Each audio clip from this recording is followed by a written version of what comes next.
Podcast Placagem, o teu podcast de rugby. Cá estamos nós para mais um episódio e desta vez vamos falar sobre as três principais ligas de rugby europeias. São elas nada mais nada menos que o Top 14 em França, o Premiership na Inglaterra e depois aquilo que é a Guinness Pro 14 ou também a chamada Liga Celta. E portanto esta liga então que é muito mais complexa e que onde se vê que claramente o capital acaba por ter uma voz muito ativa, como já vamos perceber, porque temos equipas a vir da África do Sul e também da Itália a participar daquilo que supostamente seria uma liga apenas então celta. Comigo uma vez mais António Henriques e António Aguilar, espero que esteja tudo bem convosco e portanto prontos para mais um episódio aqui no Podcast Placagem. Treinei placagens esta última semana, portanto estou em forma. É? Isso é que é preciso. Mas eu é que tenho a bola. Portanto, ainda não fui placado. Muito bem. Bola. Vamos começar por França, que está geograficamente mais perto de nós, onde o meu clube, o Stade Toulousain, já teve mais hegemonia, mas continua a ser ainda o recordista de campeonatos ganhos em França. Como é que vocês olham para o Top 14? António Henriques. Eu confesso que é o campeonato a nível europeu que eu mais sigo. Não é que seja o mais bem jogado, muitas vezes a Premiership inglesa tem até eventualmente jogos mais interessantes, mas eu gosto francamente do Top 14 porque todas as equipas, quase todas, conseguem ter um poderio financeiro que as faz ter praticamente todas, algumas grandes estrelas, jogadores internacionais ou que vêm do Hemisfério Sul, ou neste momento e cada vez mais vão também buscar alguns jogadores ao Reino Unido, portanto às Ilhas Britânicas, e é portanto também um estilo de jogo mais atrativo e que nos agrada bastante, muitas vezes com aquele ar um pouco francês, de não ser tão eficaz, tão frio como os ingleses, e portanto muitas vezes também concedem muito mais ensaios, são jogos mais abertos, e realmente confesso que é um campeonato que eu sigo. É um campeonato interessante, 14 equipas disputam aquilo que é denominado o Bouclier de Brennus, portanto é uma grande placa que define o campeão francês, 26 jornadas em que as 14 equipas jogam entre si a 2 voltas, e depois, desde há muitos anos, o sistema competitivo é os 2 primeiros classificados dessa fase regular qualificam-se para as meias finais e ficam à espera dos seus adversários, que são tirados então dos confrontos entre o terceiro e o sexto classificado e o quarto que recebe o quinto. Isso é uma coisa muito habitual no rugby, diferente de outras modalidades em que geralmente é feito por sorteio. O rugby nesse aspecto, o mérito é muito importante e portanto não é preciso fazer qualquer sorteio, é assim, terceiro recebe sexto, quarto recebe quinto e depois primeiro e segundo classificados irão receber em sua casa também o primeiro, a equipa pior classificada das outras 2 que se qualificaram para as meias finais, e o segundo a receber então o melhor classificado, portanto o tal terceiro. Nos últimos anos as equipas não têm havido um domínio flagrante de uma equipa, ou seja, praticamente que eu me recordo dos últimos 3, 4 anos são 3 ou 4 campeões sempre diferentes. É isso, já não há aquela hegemonia que havia antes. Não há. E competitivamente é realmente um campeonato muito interessante. Eu recordo que é muito normal, e o ano passado isso aconteceu com o Bordeaux-Bègles, que liderava o campeonato, quando em março a competição foi terminada, ao contrário de Inglaterra, em que depois foi continuada já em agosto, setembro, portanto na época 2020-2021, os franceses não, resolveram terminar, não houve descida de divisão e portanto não houve campeão. Mas recordar que o Bordeaux-Bègles na altura liderava com alguma vantagem, mas tinha, não me recordo, mas de memória, qualquer coisa como 5 derrotas e para aí mais 3 ou 4 empates, portanto é muito normal, é muito raro, ao contrário do que, por exemplo, iremos falar mais à frente, quer de Inglaterra, quer da Guinness Pro 14, que o que é normal é que a equipa que vence a fase regular tenha nas 26 jornadas 7 derrotas, 8 derrotas, que é uma coisa que em qualquer outra competição, estou-me a lembrar, por exemplo, no futebol, é raríssimo uma equipa ter 7 ou 8 derrotas num campeonato e mesmo assim conseguir vencer, só para vermos a competitividade, a dificuldade que é o Top 14, que, tal como as outras competições, joga muitas vezes, joga-se ao mesmo tempo que a seleção do país joga. Há fins de semana que isso não acontece, por exemplo, das 6 nações, mas, por exemplo, na janela nacional de novembro, há sempre 1 ou 2 fins de semana. Isso faz realmente sempre a grande luta que existe entre a poderosa Liga Francesa de Clubes e a Federação Francesa.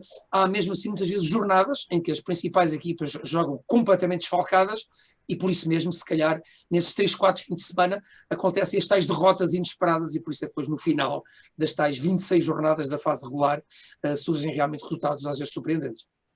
Antes de passar e de fazer uma pergunta a ti, António Henriques, deixa só aqui título de curiosidade para confirmar aquilo que tu estavas a dizer, que não há hegemonia nos últimos 10 anos, portanto, em 2000 ganhou o Stade Français, portanto, uma equipa de Paris, isto para falarmos ainda, repescar aquilo que nós falámos a propósito de expressão da geografia no que toca à parte clubística, portanto, Paris, Stade Français.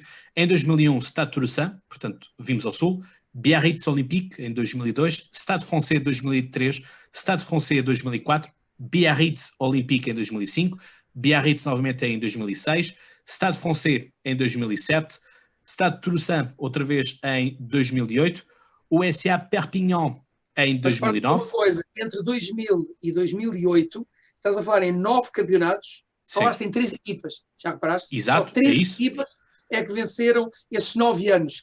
Agora vai ver os últimos 10, o que é que acontece? Isso, e é isso que vamos chegar. Portanto, 2010 temos o ASM Clermont-Auvergne, campeão em 2010, Stade Toulousain 2011, Stade Toulousain 2012, Castres Olympique 2013 é o vencedor, Toulon, o RC Toulon entra nas contas em 2014, Stade Français novamente em 2015, Racing 92 ou Racing 92, também um clube de Paris, em 2016, ASM Clermont Auvergne em 2017, Castres Olympique em 2018 e Stade Toulousain em 2019 e, como disseste bem, em 2020 não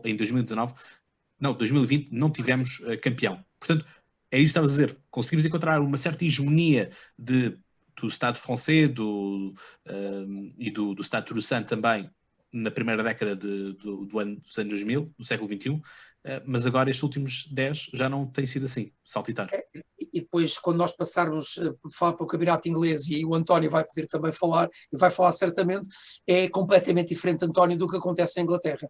Ou seja, e essa se calhar também é uma explicação para que a seleção inglesa, que é claramente formada maioritariamente por 2, 3 clubes, ao contrário, os anteriores técnicos, desde o Guinoves, Brunel e agora o Fabien Galtier, não conseguem ter blocos de jogadores, ou seja, é muito natural que uma seleção francesa tenha jogadores de 9 equipas, ao contrário do que, por exemplo, acontece com a seleção inglesa, que realmente com o domínio de 2 ou 3 equipas nos últimos anos, são claramente maioritários na equipa da Rosa. Bem, eu relativamente à Premiership inglesa vejo as coisas com um lado um bocadinho emocional, porque é a pátria do rugby, não é? Como eu já disse no programa anterior, eu tive o privilégio de fazer muitas visitas à Inglaterra e também jogar lá, numa digressão que eu fiz para o meu clube na altura que jogava. Pronto, e o lado emocional do campeonato inglês é que há uma envolvente um pouco diferente, até porque os ingleses são diferentes dos franceses. Os franceses são latinos, e os britânicos já sabemos como é que eles são. E a organização é realmente um ponto-chave, a forma como os regulamentos estão feitos, a forma como o relacionamento entre a Federação Inglesa e clubes principais, os que dão os internacionais para a Seleção da Rosa, tudo isto funciona, sendo certo que a RFU, a Rugby Football Union, a Federação Inglesa, é a mais rica federação do mundo, que tem dinheiro que nunca mais acaba. Agora, enfim, devido ao Covid-19, está como todas elas, mas com certeza que vai aguentar, por certo, este tsunami que atravessa todo o mundo e todo o desporto mundial, e o rugby também, naturalmente, não escapa, mas essa federação inglesa que subsidia os clubes dos jogadores que convoca para a sua seleção. Portanto, logo aí há um pagamento à cabeça de cada jogador que vai representar a seleção inglesa. E muitas vezes, claro, o campeonato, como acontece em Em França, o campeonato inglês não para assim tantas vezes como isso e prossegue. Relativamente à Premiership, dizer que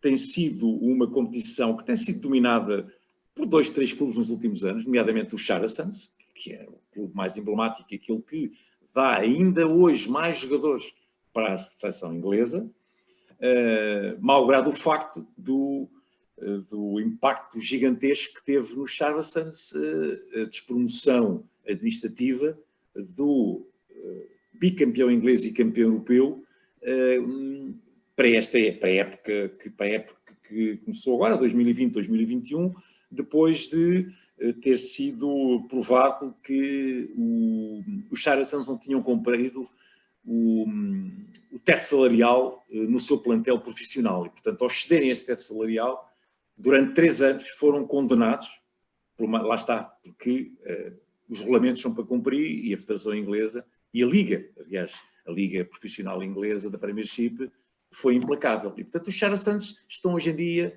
vão começar, ou já começaram a jogar o Championship, que é a segunda divisão inglesa, hão de regressar, com certeza, e subir à primeira divisão de novo, mas, para além desta despromoção, também tiveram uma forte multa pecuniária à volta dos 5 milhões de euros. Portanto, só para verem como é que isto funciona lá. Relativamente à questão agora atual do campeonato inglês, há uma equipa que tem realmente sido a grande sombra dos Saracens, tem sido os Exeter Chiefs, não é? Atuais campeões ingleses, e também campeões europeus, se a memória não me falha, não é, António Henriques? Queres mais a estatística? De vez em quando posso falhar. Mas estes Bristol Bears, que são realmente uma equipa, quanto a mim, que é aquela que está a jogar melhor rugby em Inglaterra, a par com os Exeter e com uma equipa surpresa esta época, que é o Newcastle, que vem, enfim, do norte de Inglaterra e está a desafiar os clubes ali mais perto de Londres, digamos. Sendo que o primeiro é o Bristol, o segundo é o Newcastle e o terceiro os Exeter Chiefs. Mas a diferença pontual entre o quinto classificado, que são os Wasps, e o primeiro, o Bristol, é apenas de 5 pontos. Quando nós sabemos que uma vitória no rugby pode valer ou 4 ou 5, se fizer o ponto de bónus ofensivo. Portanto, há também este equilíbrio a nível pontual. Por outro lado, e falando de um facto que é do dia-a-dia, do efeito da pandemia Covid-19 sobre as competições, e em particular em Inglaterra, dizer que já há 7 equipas que viram ser os seus jogos cancelados e, portanto, terem sido atribuídas vitórias ou derrotas de acordo com a equipa que é responsável pelo surto de Covid-19 nos seus jogadores, que tem que ficar, digamos, confinada. A equipa que tem os jogadores infectados perde o jogo, soma 2 pontos. E a equipa que não é responsável pelo adiamento do jogo, ou do cancelamento, não há adiamentos, é cancelado o jogo, a equipa que não é responsável, enfim, pelo cancelamento, porque tem o seu plantel todo operacional. Não tem casos de Covid-19, soma 4 pontos de vitória. Portanto, já há 7 equipas que viram a sua pontuação afetada. Mas isso é curioso, só para termos uma ideia, em França já houve, neste momento, 5 jogos adiados, houve muito mais, mas alguns já se puderam ir sendo realizados nos intervalos, neste momento ainda há 5 jogos em atraso. Em Inglaterra, à 6ª jornada, como dizia o António bem, não há jogos em atraso, portanto, porque os resultados são logo definidos, culpabilizando uma equipa. Isso vai ter uma consequência, lá está, o rugby a pensar sempre bem nas coisas, o rugby inglês também a pensar muito bem, e portanto, por causa disso, já foi mais ou menos já acordado que das 12 equipas desta Gallagher Premiership não vai haver descida de divisão do último classificado. Ou seja, os Northampton Saints, que acho que são agora os últimos, têm tido muitos problemas e foi considerado que era realmente completamente anti-desportivo, com uma época tão atribulada, e culpabilizar uma equipa muitas vezes por isso, e portanto já se fala que vai haver então subida de divisão. Sim, a grande discussão é se subirá uma equipa ou 2, porque se for uma, toda a gente acorda com a certeza que serão os Saracens, e portanto talvez haja a possibilidade de haver uma segunda subida, portanto passar a Premiership a ter também 14 equipas em vez das 12, e igualando portanto o seu rival do outro lado do Canal da Mancha, a França, mas depois também há muitas vozes que dizem, pois, mas é com mais 2 equipas, significam mais 4 jornadas em mais um mês. Como é que nós vamos conseguir esperar mais um mês, quando geralmente vamos chocar com a janela de julho, janela internacional, ou então vamos ter que fazer jornadas, então sim mesmo, durante o torneio das 6 nações, prejudicando mais uma vez as equipas. Portanto, é isso agora um pouco que está em discussão, mas só para percebermos que neste momento as coisas vão-se discutindo. Isso é que é importante também referirmos na modalidade.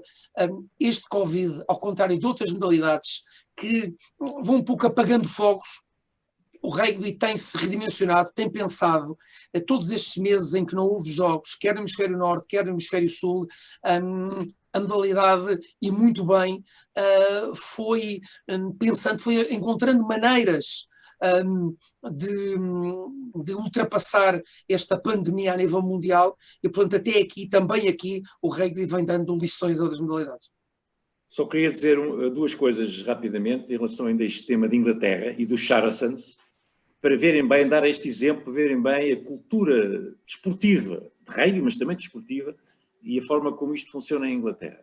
Os Saracens, ao descerem para a segunda divisão, tendo no seu plantel jogadores jovens de enorme futuro, teve a visão de, pelo menos em 3 ou 4 jogadores, ter emprestado a outros clubes que estão a jogar a primeira divisão. Estou-me a lembrar do Ben Earl, que é o flanqueador, aquele miúdo de 22, que é um excelente jogador. Max Mellons também, o Mellons, que foram ambos. Exatamente, e também parece que o Alex Luzovski ou foi emprestado ou está a jogar fora. Jogar em França, o Niki Zeka também. E curiosamente, portanto, é uma coisa que quase em Portugal era impensável, dizer, eu vou para a segunda divisão.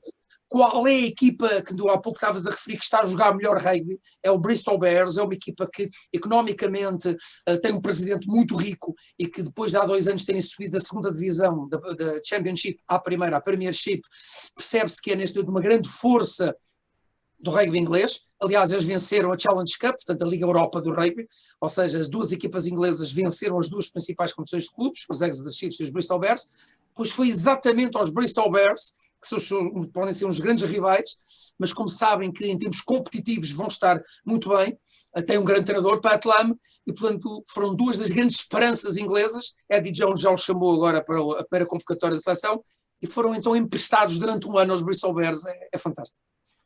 Também a segunda coisa que eu queria dizer, e estamos a falar de Inglaterra e de França, mas não, já que o António falou também na situação, assim, da forma como nestes países, no fundo, os clubes têm enfrentado a pandemia, queria também dar aqui um elogio à forma como os clubes portugueses, enfim, de acordo com o protocolo entre a Federação e a Direção-Geral de Saúde, e tudo isto tem funcionado aqui nas competições internas em Portugal, nomeadamente a nível da Divisão de Honra, que é o que eu conheço melhor, em que, sem dúvida, os jogadores têm sido testados, os clubes têm estado a cumprir todo o protocolo estabelecido entre também o Departamento Médico da Federação Portuguesa de Rugby, portanto, e os responsáveis pelos clubes portugueses que disputam a Divisão de Honra, pelo menos são esses que eu conheço. Realmente as coisas têm funcionado bem, e ainda agora, por via deste estado de emergência, estamos na última semana de janeiro,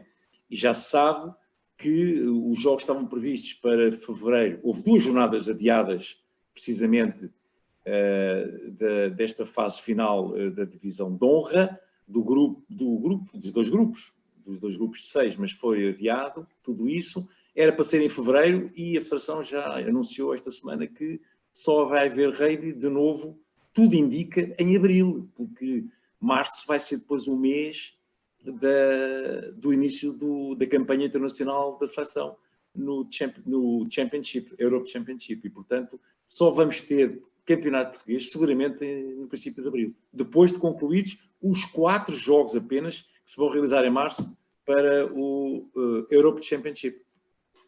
E era isto que eu queria dizer. Pronto, para referir então apenas a terceira e última competição, a tal Guinness Pro 14. Deixa-me só fazer aqui uma questão. Também temos que olhar um bocadinho para aquilo que tem sido a história, a estatística também daquilo que é o campeonato inglês, e é engraçado como nós vemos o Top 14 vemos um Premiership como 12 e vamos passar para uma competição que tem também o 14 e, António, em conversa privada comigo, dizias que já há perspectiva para passar a ser 16, não é? Esta Guinness. A crise financeira. Mas já lá vamos. Deixa-me só vir aqui também fazer uma viagem no tempo. Portanto, o Leicester, por exemplo, vence 2000-2001. Os Wasp têm um domínio desde 2002 até 2005. Aparecem os Sales em 2005-2006. O Leicester ganha em 2007, os Wasps ganham em 2008, o Leicester volta a ganhar em 9, em 10 também, e aparecem os Saracens, que vão começar uma hegemonia um pouco mais tarde, mas começam aqui a aparecer. Eles têm apenas 5 campeonatos, ganham aqui o seu primeiro em 2010-2011, os Harlequins 2011-2012, o Leicester volta 2012-2013, Northampton em 2013-2014, Saracens 2014-15, 15-16, Exeter, quando entrou aqui em 16-17, Saracens 17-18, 18-19 e depois Exeter então em 2019-20. Portanto, equipa que tem mais domínio serão sem dúvida os Leicester. Ou seja, repara, nos últimos 6 anos apenas 2 equipas venceram o campeonato inglês. Uma coisa que é curiosa, que se calhar muita gente não terá noção, mas agora ficam a saber, é que enquanto que o campeonato francês, o tal célebre Top 14 Bouclier do Ranus, se disputa desde o início do século XX, a Inglaterra, pátria do rugby, a primeira edição do campeonato inglês só surgiu já bem no final dos anos 80. Ou seja, até 1985, 86, quando eu acho que é a primeira edição, quando o Bath, no grande tempo do Stuart Barnes, ganha o campeonato inglês, até lá então a gente dizia, então, mas como é que havia? O que é que havia em Inglaterra de competições? Havia a Taça de Inglaterra e havia os jogos acordados entre gentlemen. É assim que a Inglaterra se fazia, ou seja, no verão, as equipas principais do rugby inglês combinavam entre si os fins de semana em que se iam defrontar, não havia pontos, portanto não havia competição, porque achavam que isso ia dar origem ao profissionalismo. E, portanto, aliás, nós recordamos que um antigo capitão da seleção inglesa, o Bill Beaumont, atual presidente da World Rugby, foi suspenso pela Federação Inglesa porque recebeu dinheiro, na altura ainda nos anos 80, de escrever 2 artigos para o Times ou para o Telegraph e consideraram que isso era completamente aberrante e contra o estatuto antiprofissionalismo do rugby e, portanto, achavam também que uma competição no rugby ia estragar por completo a modalidade e foi só já um pouco antes ainda do Mundial de 87 e depois do profissionalismo de 95, foi só aí que o campeonato inglês, e por isso é que há muito poucas edições e muito poucos vencedores. É isso que eu ia falar agora mesmo, porque nós quando olhamos aqui para as estatísticas, temos os Leicester Tigers que venceram 10 vezes, a primeira delas em 87-88 e a última delas em 2012-13. Depois temos então os Bath, que aparecem em 88 e ganham a última vez na época 95-96. Os Wasp também, portanto, Bath e Wasp têm 6 campeonatos, Leicester tem 10. Os Saracens estão isolados com 5 campeonatos. O Exeter Chiefs estão com 2 e depois temos 1, 2, 3, 4 equipas que tiveram apenas a oportunidade de ganhar uma vez o campeonato. Temos então os Newcastle Falcons em 97-98, os Sale Sharks em 2005-2006, os Harlequins em 2011-2012 e Northampton Saints, que agora estão então em último, que venceram em 2013-2014. Portanto, fazendo o comparativo com o campeonato francês, este parece ser um pouco mais disperso a nível de títulos. Também são menos equipas a competir, atenção. Como há pouco nós referíamos, só em Portugal houve 61 edições de campeonato, só para compararmos. Exato. O que é realmente o rugby, que é estaníssimo. Pronto, terminando, falando só um bocadinho sobre a Guinness Pro 14, é uma liga que junta as 4 províncias irlandesas, 4 franquias galesas, 2 escocesas e 2 equipas italianas, desde o início, o Zebre e o Benetton. Nas últimas 3 temporadas, com a sua exclusão do Super Rugby do Hemisfério Sul, houve 2 franquias sul-africanas, os Free State Cheetahs e os Southern Kings, que se juntaram então às equipas da Liga Celta, formando o tal Guinness Pro 14, mas problemas económicos acabaram por, no final da temporada passada, elas já não fazerem parte da competição. A competição continua a chamar-se 14, mas realmente é 14, mas apenas com 12 equipas. O que é um facto é que aquilo que eu estava a dizer, e o António também depois poderá falar um pouco, é que o rugby está a mexer muito com este Covid, claramente. Uma das coisas que se notou foi no hemisfério sul, Nova Zelândia e Austrália, tal como uma jangada de pedra de Saramago, afastarem-se um pouco dos sul-africanos, que por acaso são só os campeões do mundo, que se sentindo um pouco isolados pelo Covid, é verdade, porque realmente os números são muito superiores ao que acontece lá nas dois rivais do Mar da Tasmânia. O que é um facto é que, ao verem-se isolados, começaram a pescar o olho ao rugby europeu, com aquilo, António, que de vez em quando se vai sempre falando, porque não entrarem numas 6 nações, numas 7 nações, etc. E, se calhar, o primeiro passo para isso é as 4 principais franquias da África do Sul, os Bulls, os Sharks, os Stormers e os Lions, já estão em negociações com o comitê organizador do Guinness para, a partir de setembro deste ano, na época 2021-2022, a Guinness Pro passar a ser uma Guinness Pro 16, que faria bem, muito bom, e iria a uma boa competição à África do Sul, mas acima de tudo faria muito bem às principais equipas irlandesas, galesas e escocesas. E recordamos, muita gente defendeu isso, porque, por exemplo, Leinster, que é a equipa que nos últimos anos tem dominado por completo, 2, 3 anos consecutivos a vencer esta competição, também uma das equipas de maior sucesso no rugby europeu, o ano passado, e no meio de fazer 24, 25 jogos só com vitórias consecutivas na Guinness, foi eliminado logo nos quartos de final da Taça dos Campeões Europeus pelos Saracens, e rapidamente se levantaram vozes dizendo: se o rugby irlandês e se o rugby do Leinster quer melhorar, tem que passar a defrontar semanalmente as melhores equipas, não é com jogos como os italianos do Zebra, do Benetton, ou, apesar de todo o respeito que há com as, apesar de tudo, fracas franquias galesas, que o Leinster vai subir. Agora, se começar jornada sim, jornada não, a ter que disputar jogos com os campeões do mundo que jogam nos Bulls, nos Sharks, nos Stormers, nos Lions, então sim, se calhar estas províncias irlandesas vão progredir. Já agora, só para recordar que a 11ª jornada das 2 conferências são ambas lideradas pelas províncias irlandesas. Ulster e Leinster comandam na Conferência A, Munster e Connacht na Conferência B, ou seja, claramente a dominarem os seus congéneres galeses e escoceses. E as 2 italianas em último, para variar. Isto já parece-nos jogar as 6 nações. Sim, exatamente. Isso aí é. A Itália digamos, a recordista da colher de pau dos últimos lugares, dos últimos 21 torneios das 6 nações. Enfim. Mas lá mais à frente iremos falar disso.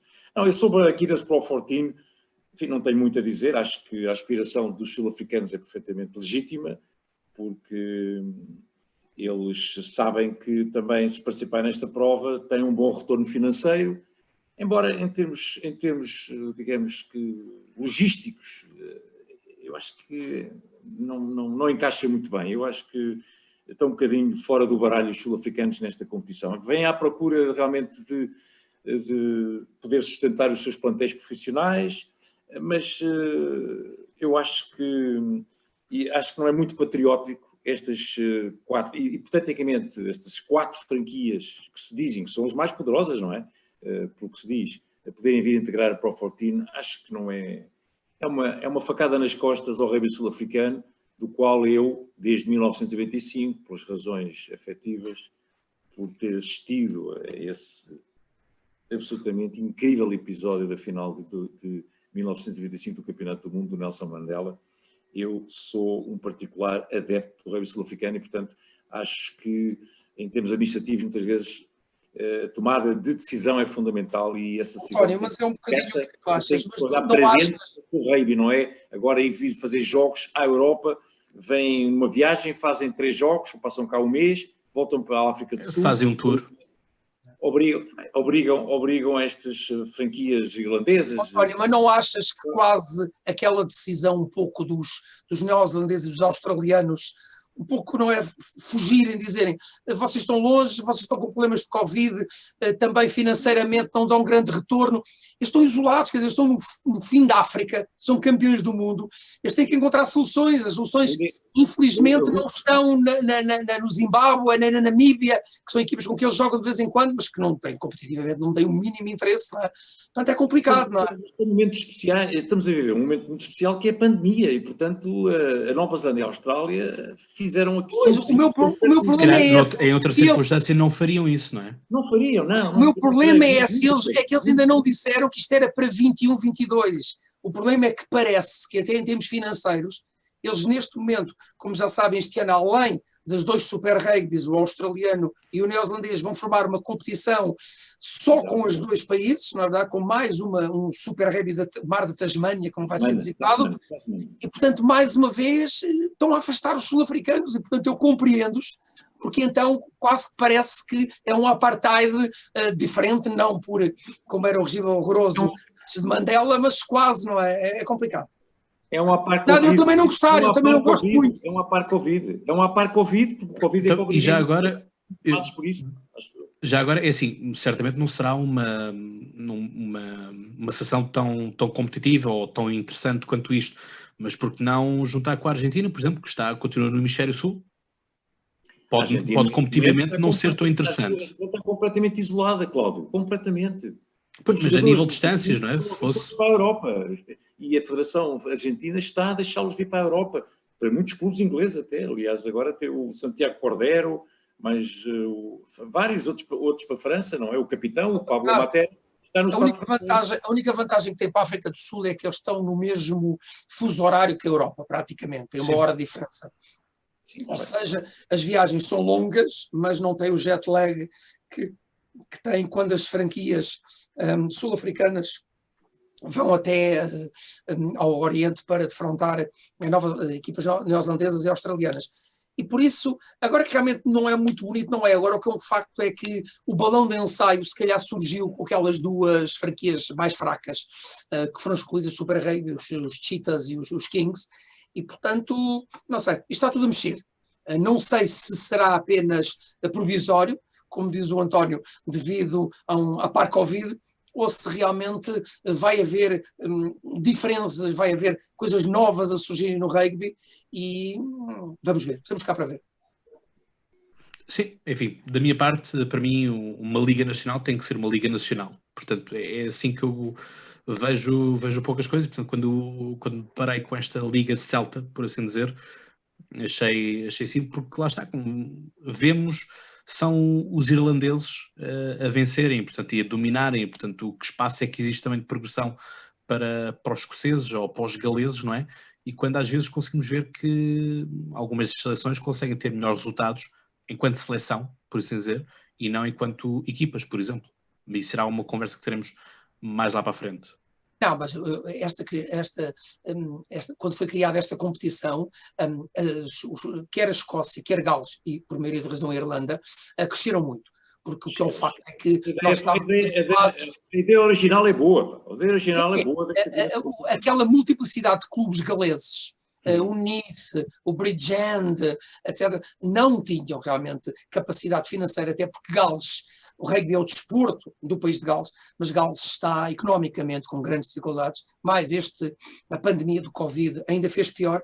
Aliás, está-se a sentir isso também na seleção galesa. O país de Gales certamente, é dos 4 equipas britânicas aquela que mais está a sentir o Covid e as próprias franquias com uma certa força, portanto, os Fanatic Scarlets, os Cardiff Blues, os Ospreys e os Dragons, eles também não estão a conseguir cativar jogadores como antes conseguiam, e como, claro, os seus vizinhos do lado ali mais oriental, ou seja, os ingleses, conseguem, as equipas mesmo médias e do fundo da tabela da Premiership, conseguem ir buscar jogadores à Austrália, na África do Sul, coisa que os galeses não estão mesmo a conseguir.